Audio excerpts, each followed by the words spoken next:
Ẹ kú àmójúbà ọ̀sẹ̀ tuntun lọ́ọ̀dẹ̀ yìí o. Láti inú àwọn ìwé ìròyìn ìjọ Àgùdà káàkiri ilẹ̀ Yorùbá ló tún dé sétígbọ̀ yín. Àlùfáà Paul Aṣáwálé lóníròyìn yín.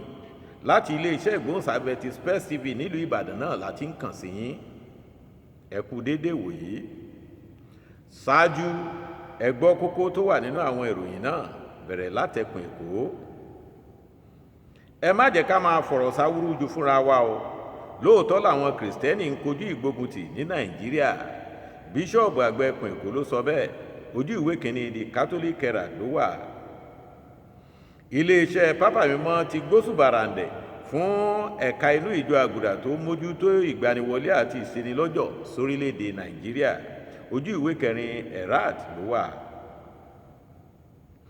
Tìgbó-tijù ló wá láti kí Bíṣọ́ọ̀bù Adélakùn pé ó dìgbò ṣe, ojú ìwé kìíní ti Catholic Weekly Independent ló wà lẹ́kùnrẹ́rẹ́.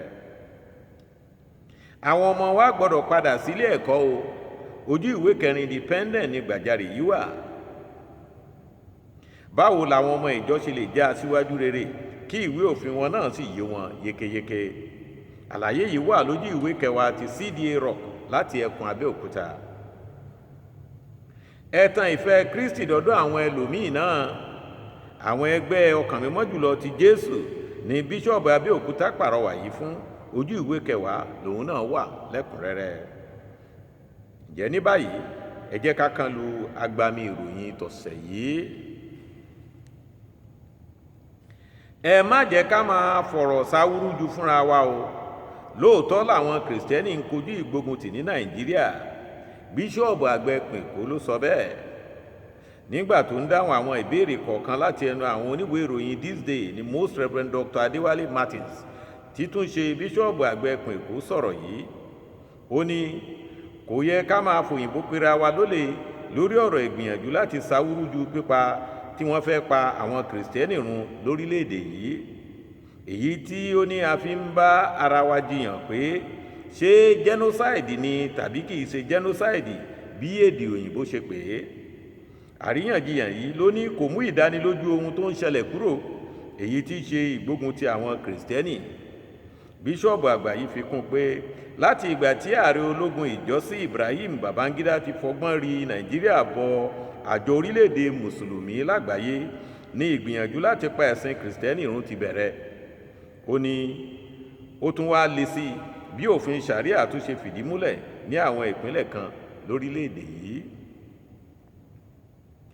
Iléeṣẹ́ Pápá Mímọ́ ti gbóṣùbàràǹdẹ̀ fún ẹ̀ka inú ìjọ Àgùdà tó mójútó ìgbaniwọlé àti ìṣenilọ́jọ̀ sórílẹ̀-èdè Nàìjíríà, ojú ìwé kẹrin Herald ló wà. Ẹ̀ka iléeṣẹ́ ìdàgbàsókè ẹ̀dá Dicastery for Promoting Integral Human Development ní ààfin Pápá Mímọ́ ló gbóríyìn yìí fún ẹ̀ka ìgbaniwọlé ti inú ìjọ Nàìjíríà pé òun mọ rírì iṣẹ́ takuntakun tí ẹ̀ka yìí ń ṣe nínú ìjọ Àgùdà ti Nàìjíríà. Ó ní èyí fojú hàn gbangba ní bí ẹ̀ka náà ṣe ń tọ́jú àwọn tí ó nílò ìrànlọ́wọ́ jùlọ nírúfẹ́ àkókò tí orílẹ̀-èdè Nàìjíríà wà báyìí. Oríyìn yìí lọ sọ́dọ̀ ìgbìmọ̀ àgbáríjọ àwọn bíṣọ́ọ̀bù Nàìjíríà nípasẹ̀ akitiyan bíṣọ́ọ̀bù tó ń ṣalákòóso ẹ̀ka yìí, ìyẹn ni Most Reverend Dr. Bulus Yohana, bíṣọ́ọ̀bù ẹkùn Kòtàngórà, pẹ̀lú akọ̀wé rẹ̀ Reverend Father Augustine Akoba. Tìgbó-tijù ló wá láti kí Bíṣọ́ọ̀bù Adélakùn pé ó dìgbò ṣe, ó dìgbà kan náà. Ojú ìwé kìíní ti Catholic Weekly Independent ló wà. Láti orígun mẹ́rẹ̀ẹ̀rin orílẹ̀-èdè Nàìjíríà làwọn ẹni bí èèyàn ti péjọ sí ẹkùn ìjọ Àgùdà ti Ọ̀yọ́ fún ayẹyẹ ìsìnkú bàbá Bíṣọ́ọ̀bù Julius Adélakùn tó wọ káàlẹ̀ sùn lọ́jọ́ 28 oṣù kọkànlá ọdún yìí. Orí pápá ti St. Bernardine Girls Grammar School níbi tí wọ́n ti gbọ́wọ́lé bàbá lórí gẹ́gẹ́ bí bíṣọ́ọ̀bù ẹkùn Ọ̀yọ́ lọ́dún 1973 láyẹyẹ ìsìnkú rẹ̀ ti wáyé bákan náà. Bíṣọ́ọ̀bù ẹkùn Òṣogbo, Bíṣọ́ọ̀bù Oyèjọlá, ẹni tó wàásù lọ́jọ́ náà ṣàpèjúwe bàbá Adélakùn bíi káún láwùjọ òkúta.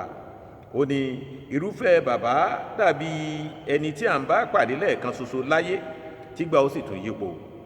Bíṣọ́ọ̀bù Oyèjọlá sọ pé tí bàbá yàtọ̀ nínú ìwà ìgbàgbọ́ àti ìṣe rẹ̀ nígbà tó wà láyé. Bíṣọ́ọ̀bù ẹkùn Ọ̀yọ́ Most Reverend Dr. Emmanuel Adéjọ dúpẹ́ gidigidi lọ́wọ́ gbogbo àwọn tí wọ́n gbárùkù tì wọ́n láti tọ́jú bàbá nígbà ogbó rẹ̀. Àwọn ọmọ wa gbọ́dọ̀ padà sílé ẹ̀kọ́ o. Ojú ìwé kẹrin Independent ni gbàjarè yìí wà.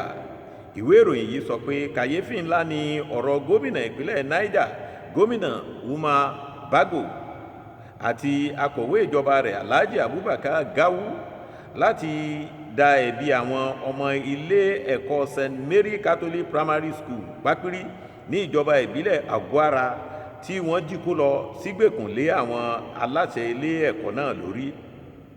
Àwíjàre wọn ni pé láti bí ọdún 4 sẹ́yìn làwọn ti pàṣẹ pé kí wọ́n gbé àwọn ilé ẹ̀kọ́ tó ń fọ́mọ níbùgbé tìpa ìyún ní boarding house, àti pé ọwọ́ ta ni wọ́n ti gbàṣẹ láti ṣí ilé ẹ̀kọ́ náà. Ayọ̀ Fásọ̀rọ̀ ìyún lámètò àwùjọ kan tó kọ̀rọ̀ yìí sọwọ́ wá béèrè pé ǹjẹ́ o rí pé ọ̀rọ̀ rírùn ni ìjọba sọ yìí? Báwo ni wọ́n ti lè gbé ilé ẹ̀kọ́ tìpa láti odidi ọdún 4 sẹ́yìn tí wọn ò sì tí ì wá nǹkan ṣe sí i? Ó tún béèrè pé ṣé kí àwọn ọmọ wa má kàwé mọ́ ni? Ó wá rọ ìjọba ìpínlẹ̀ náà pẹ̀lú àwọn ìjọba ìpínlẹ̀ tí irúfẹ́ yìí bá ti ń ṣẹlẹ̀ kí wọ́n yára jẹ́ kí àwọn ọmọ wa padà sí ilé ẹ̀kọ́ o, nítorí àwọn ni ọ̀la orílẹ̀-èdè Nàìjíríà. Ẹ̀kọ́ ló sì lè mú wọn jẹ́ adarí rere lọ́jọ́ iwájú. Báwo làwọn ọmọ ìjọ ṣe lè jẹ́ aṣíwájú rere kí ìwé òfin wọn náà sì yé wọn yékéyéké? Àlàyé rẹ̀ wà lójú ìwé kẹwàá ti CDA Rock láti ẹkùn Abẹ́òkúta. Èyí ni ìdánilẹ́kọ̀ọ́ àgbáríjọ àwọn ọmọ ìjọ Aguda Abẹ́òkúta tó wáyé ní Àgbàdo. Èyí ló dálé lórí. Arákùnrin Sunday Okoroja tó jẹ́ ọ̀kan nínú àwọn olùdánilẹ́kọ̀ọ́ ọjọ́ náà níbẹ̀ fi yé wọn bó ṣe ṣe pàtàkì kí gbogbo adarí ní gbogbo òye tó yẹ láti darí. Ó tún sọ̀rọ̀ nípa bí wọ́n ṣe lè máa rí owó fún ìdàgbàsókè ẹgbẹ́ àti bí wọ́n ṣe lè máa ṣètọ́jú ẹ̀ tí kò ní kọ́nu-kọ́họ nínú. Irúfẹ́ àwọn ètò wọ̀nyí ló sọ pé yóò fi hàn pé lóòótọ́ ni àwọn aṣíwájú náà ń sin àwọn ọmọ ẹgbẹ́ wọn, kì í ṣe pé àwọn ọmọ ẹgbẹ́ wọn ló ń sìn wọ́n. Ẹ tan ìfẹ́ Kristi dọ́dọ̀ àwọn ẹlòmíì náà. Àwọn ẹgbẹ́ ọkàn mímọ́ jùlọ ti Jésù ní Bíṣọ́ọ̀bù Abẹ́òkúta pàrọwà yìí fún. Níbi ayẹyẹ ìgbaniwẹgbẹ́ àti ìfarasin ọdún 2025 tí àwọn ọmọ ẹgbẹ́ ọkàn mímọ́ jùlọ ti Jésù ọkàn aláìlábàwọ́n ti Màríà tẹkùn gbogbo Abẹ́òkúta ní Bíṣọ́ọ̀bù Most Reverend Dr. Peter Ọ̀dẹ́tòyìnbó ti pàrọwà yìí fún gbogbo Kìrìsìtẹ́nì àti ní pàtàkì fún gbogbo àwọn ọmọ ẹgbẹ́ náà. Ó ní ojúṣe àwọn ọmọ ẹgbẹ́ yìí ni láti jẹ́ kí àwọn tí kò mọ bí ìfẹ́ Kristi sí ẹ̀dá ṣe jinlẹ̀ tó mọ̀ ọ́n. Ó ní níwọ̀n ìgbà tó jẹ́ pé àwọn la fi àṣírí ìjìnlẹ̀ ìfẹ́ yìí hàn, kí àwọn náà fẹ́ iná rẹ̀ jò kó lè bá tàn káàkiri agbègbè wọn àti gbogbo ibikíbi tí wọ́n bá dé. Tó èmi a máa sọ pé agbe mi ṣetán ó ń rèlú ìdáró, àlùkò mi tún ṣetán ó ń rèlú ìkosùn, lékeléké mi ṣetán báyìí ó ń rèlú ìkẹfun. Àlùfáà Paul Aṣáwálé tún padà sí bùbá rẹ̀. Ìkọ́ gbálá, ìjì oníjà kó domi inú àgbọn nù, ó ṣèwọ̀ títí ọ̀sẹ̀ tí ń bọ̀. Gbáyìngbáyìn àtèmi àtẹ̀yìn òkè gbáyìngbáyìn.